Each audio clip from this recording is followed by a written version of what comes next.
Hello, and thank you for watching this October 12th weather update, brought to you by Agrible, the makers of Morning Farm Report.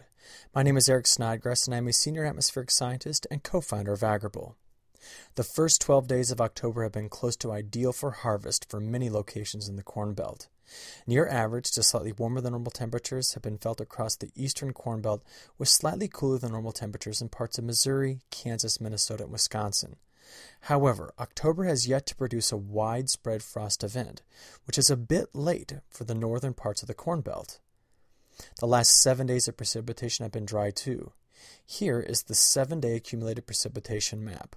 From Ohio to Indiana to Illinois and Iowa, the last 7 days were practically void of rain. Minnesota and Wisconsin did see some precip last week, but amounts were mostly less than an inch, except in western Wisconsin. This has allowed the pace of harvest to accelerate as the crop is drying well in the field. It has also allowed the winter wheat planting pace to get ahead of normal in some parts of the Midwest. Grain trucks have been lined up at elevators for the last 15 days, and yields have looked pretty good in central Illinois near the Agrible headquarters.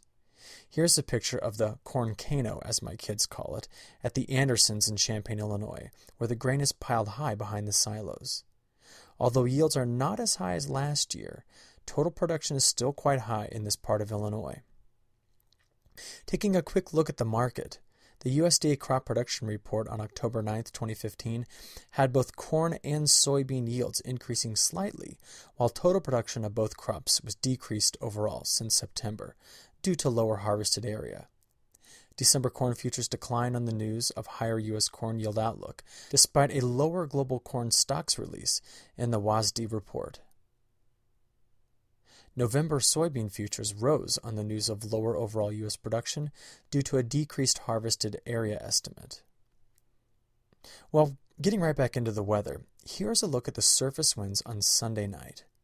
High wind warnings and red flag warnings were posted on Sunday from Montana through the Dakotas, Minnesota, and Iowa.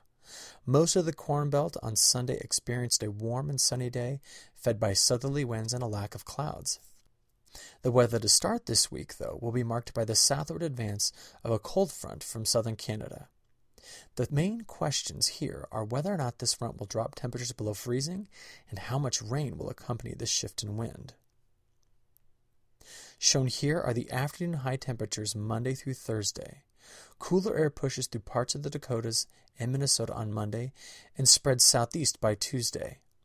By Wednesday and Thursday, this cooler air pushes off to the northeastern part of the United States, though.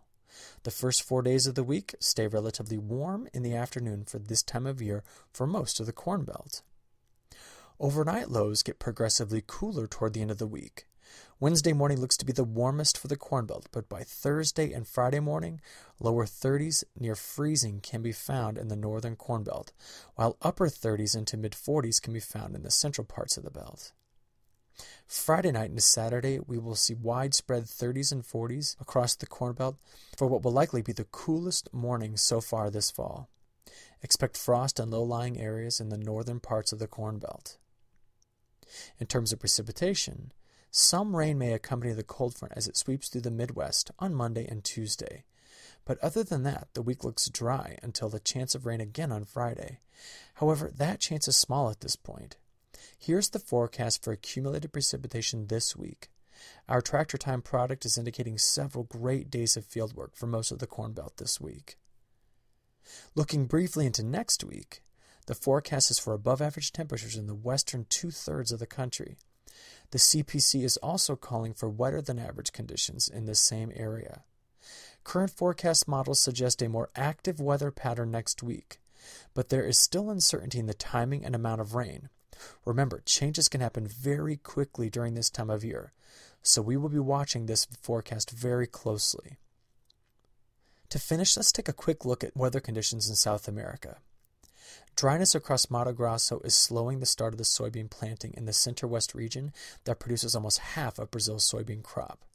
As of October 1st, roughly 2% of Mato Grosso's soybeans have been planted, versus 5% normally. As we go further into October, it is important for the dry winter season pattern to shift towards the wetter spring season. This has still not occurred almost halfway into October. At this point, it still looks drier than normal going into the second half of October in Mato Grosso as well. The map in the background shows the forecast for precipitation through October 19th is drier than average. The highlighted graph shows Mato Grosso's deficit in rainfall for this time of year, even as some rain has moved into the area. In contrast, planting in southern Brazil, in Paraná and Rio Grande do Sul, is progressing normally, with Paraná reported to be planting at a faster pace than last year. Well, as always, we at Agrible will bring the latest and best weather forecast information through our morning farm report so that you can efficiently plan your operations. We thank you for your attention and hope you look forward to our next weather video update. Thank you.